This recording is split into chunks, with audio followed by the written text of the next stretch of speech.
Under-19 one day world cup ఫైనల్లో భారత చిచ్చర పిడుగు వైభవ్ సూర్యవంశీ విధ్వంసం సృష్టించాడు. ఫోర్లు, సిక్సర్లతో ఇంగ్లాండ్ బౌలర్ల ఊచకోత కోశాడు. టాస్ గెలిచి తొలుత బ్యాటింగ్ ఎంచుకున్న యువ భారత్ ఆరంభం నుంచే ప్రత్యర్థిపై విరుచుకుపడింది. ముఖ్యంగా వైభవ్ సూర్యవంశీ ఇంగ్లాండ్ బౌలర్లపై విరుచుకుపడ్డాడు.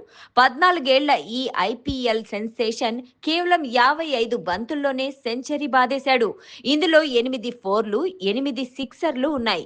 2025లో బైలెటరల్ సిరీస్లో ఇంగ్లాండ్పై 52 బంతులు ఆడిన అతని రికార్డు బ్రేకింగ్ ఒక్క బంతితో మిస్ అయ్యాడు. సెంచరీ తర్వాత కూడా వైభవ్ విధ్వంసం కొనసాగింది. కేవలం 80 బాల్స్లో 175 పరుగులు చేసి అవుట్ అయ్యాడు.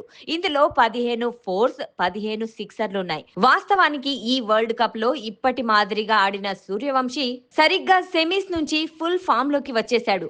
సెమీస్ లో కేవలం 33 బాల్స్ లో 80 పరుగులు చేసిన ఈ యువ సెన్సేషన్ ఫైనల్లో విశ్వరూపం చూపించాడు.